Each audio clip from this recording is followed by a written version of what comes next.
पाठ 11 भारत के missile man. पाठ परिचय। 21वीं सदी में जवान होती पीढ़ी के सामने डॉक्टर अब्दुल कलाम एक प्रेरक प्रकाश कुंज के रूप में सामने आए। उनके पास एक विजन था, भारत को 2020 तक एक विकसित राष्ट्र के रूप में स्थापित करने का सपना। उन्होंने साइंस और टेक्नोलॉजी की तकनीक के सहारे देश को बदलने का सपना देखा था। युवाओं के बीच वे खासे लोकप्रिय थे। उनका जीवन भारत को सदैव आगे बढ़ते रहने की दिशा दिखाता रहेगा। 7 भाई बहनों में सबसे छोटे अबुल पाकिर जैनुलाब्दीन अब्दुल कलाम के माता पिता ने कभी सपने में भी नहीं सोचा था कि रामेश्वर, तमिलनाडु जैसे छोटे कस्बे में पैदा होने वाला यह लड़का सिर्फ भारत ही नहीं बल्कि पूरी दुनिया को अपनी प्रतिभा से चौंका देगा।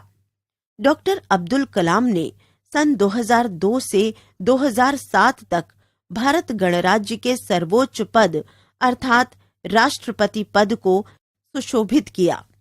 डॉक्टर अब्दुल कलाम का जन्म एक तमिल मुस्लिम परिवार में 15 अक्टूबर 1931 को तमिलनाडु के रामेश्वर कस्बे में एक साधारण गरीब परिवार में हुआ था। उनके पिता जैनुलाब्दीन और मां आशियम्मा को समाज में एक आदर्श दंपति के रूप में देखा जाता है।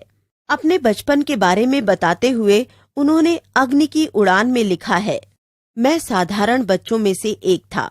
लंबे चौड़े व सुंदर माता पिता का छोटी कदकाठी का साधारण सा दिखने वाला बच्चा। हम लोग अपने पुश्तैनी घर में रहते थे। मैं कहूँगा कि मेरा बचपन बहुत ही निश्चिंतता और सादेपन में बीता।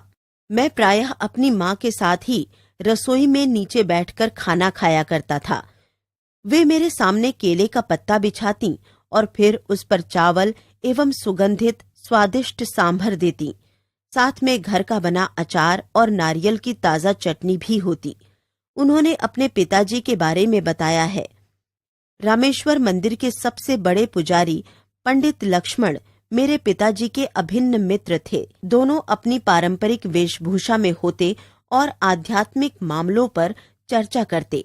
उन्होंने मुझे बताया, जब तुम नमाज पढ़ते हो तो तुम अपने शरीर में इतर ब्रह्मांड का एक हिस्सा बन जाते हो, जिसमें दौलत, आयु, जाति या धर्म पंथ का कोई भेदभाव नहीं होता। डॉक्टर अब्दुल कलाम ने रामनाथपुरम के श्वार्ट्ज हाई स्कूल से प्रारंभिक शिक्षा पूरी की। 1950 में इंटरमीडिएट की पढ़ाई के लिए त्रिची के सेंट जोसेफ कॉलेज में दाखिला लिया। जब वे त्रिची में रामेश्वरम लौटते तब अपने बड़े भाई मुस्तफा कलाम की परचून की दुकान पर मदद करवाते थे। सेंट जोसेफ कॉलेज में वे 4 साल रहे।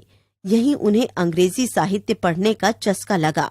उन्होंने 1954 में फिजिक्स में ग्रेजुएशन किया। इसके बाद उन्होंने Madras institute of technology MIT के चक्कर लगाने शुरू किए। वहां के लिए उनका नाम चयनित उम्मीदवारों की सूची में तो आ गया, पर पिताजी के पास इतना पैसा न था कि दाखिले का खर्च उठा सके। तब उनकी बहन जोहरा ने अपने हाथ के कड़े और गले का हार गिरवी रखकर फीस चुकाई। तभी उन्होंने कड़ी मेहनत करके पढ़ाई करने और पैसा कमाने का दृढ़ निश्चय कर लिया। 1955 में पहला वर्ष पूरा करने के बाद उन्होंने एरोनॉटिकल इंजीनियरिंग को अपना विशेष विषय बनाया। 1958 में मद्रास इंस्टीट्यूट ऑफ टेक्नोलॉजी से ग्रेजुएशन के बाद doctor Abdul Kalam defence research and development organisation कर्तव्य से जुड़े। शुरू में उन्होंने भारतीय सेना के लिए एक छोटा हेलीकॉप्टर डिजाइन किया, लेकिन वे इससे संतुष्ट न थे। इसके बाद 1962 में वे Indian space research organisation ISRO से जुड़ गए। 1980 में भारत ने अपने पहले स्वदेशी उपग्रह प्रक्षेपण यान SLV-3 से रोहिणी उपग्रह को अंतरिक्ष में सफलतापूर्वक स्थापित किया। डॉक्टर अब्दुल कलाम इसके प्रोजेक्ट डायरेक्टर थे। डॉक्टर अब्दुल कलाम ने भारत को रक्षा के क्षेत्र में आत्मनिर्भर बनाने के उद्देश्य से रक्षा मंत्री के तत्कालीन वैज्ञानिक सलाहकार डॉक्टर VS अरुणाचलम के मार्गदर्शन में integrated guidance missile development programme IGMDP की शुरुआत की। इस प्रोग्राम के अंतर्गत त्रिशूल पृथ्वी, आकाश, नाग, अग्नि और रूस के साथ संयुक्त रूप से विकसित ब्रह्मोस जैसी मिसाइलें बनाईं। इसके बाद उन्हें मिसाइल मैन के नाम से जाना जाने लगा। डॉक्टर अब्दुल कलाम को उनके शानदार योगदान के लिए सन 1981 में पद्म भूषण और 1990 में पद्म विभूषण प्रदान किया गया। 1997 में उन्हें भारत के सर्वोच्च नागरिक सम्मान भारत रत्न से सम्मानित किया गया। भारत को परमाणु शक्ति संपन्न राष्ट्र बनाने में उनकी भूमिका अत्यंत महत्वपूर्ण रही। उनके प्रयासों से ही भारत परमाणु शक्ति संपन्न बन सका।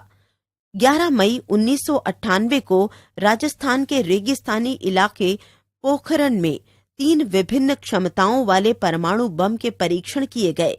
डॉक्टर अब्दुल कलाम के मार्गदर्शन में ये परीक्षण किए गए। इन परीक्षणों की अमेरिका तथा अन्य यूरोपीय देश पर बड़ी व्यापक प्रतिक्रिया हुई। भारत ने उनके विरोध के सामने घुटने नहीं टेके। 13 मई 1998 को दोपहर 12:21 पर 2 और भूमिगत परमाणु कर अपने दृढ़ इरादों का परिचय दे दिया। राष्ट्रपति पद की शपथ उन्होंने 25 जुलाई 2002 को ली और पूरे 5 वर्ष का कार्यकाल सफलतापूर्वक पूरा किया। वे 11वें राष्ट्रपति थे। डॉक्टर अब्दुल कलाम की व्यक्तिगत जिंदगी बहुत अनुशासन प्रिय थी। वे शाकाहारी थे। उन्होंने कभी शराब का सेवन नहीं किया। डॉक्टर अब्दुल कलाम मूलतः राजनीतिक क्षेत्र के व्यक्ति नहीं थे, लेकिन राष्ट्रपति बनने के बाद भारत की कल्याणकारी नीतियों के कारण उन्हें कुछ हद तक राजनीतिक दृष्टि से संपन्न माना जा सकता है। वे अंतरिक्ष विज्ञान के क्षेत्र में भारत को दुनिया का सिरमौर राष्ट्र बनते देखना चाहते थे। डॉक्टर अब्दुल कलाम आजीवन अविवाहित रहे। वे कुरान और भगवत गीता दोनों का अध्ययन करते थे। वे तिरुकुरल का भी अनुसरण करते थे। वे विद्यार्थियों में बेहद लोकप्रिय थे। समय समय पर वे उनका मार्गदर्शन करते रहते थे। डॉक्टर अब्दुल कलाम ने साहित्यिक रूप से अपने शोध को 4 उत्कृष्ट पुस्तकों में समाहित किया। इन पुस्तकों का कई भारतीय भाषाओं में अनुवाद हो चुका है। अग्नि की उड़ान उनकी आत्मकथा का हिंदी अनुवाद है। 27 जुलाई 2015 को दिल का दौरा पड़ने से उनका आकस्मिक निधन हो गया। 83 वर्षीय डॉक्टर अब्दुल कलाम शिलोंग IIM के एक कार्यक्रम लिवेबल प्लैनेट अर्थ में भाषण देने गए थे। वहीं पर दिल का दौरा पड़ने से उनका देहांत हो गया। उन्होंने अस्पताल में 7:45 पर आखिरी सांस ली। उनके निधन पर हर दिल रोया, हर हाथ ने उनको अंतिम सलाम किया। 30 जुलाई 2015 को उन्हें रामेश्वरम में सुपुर्दे खाक किया गया।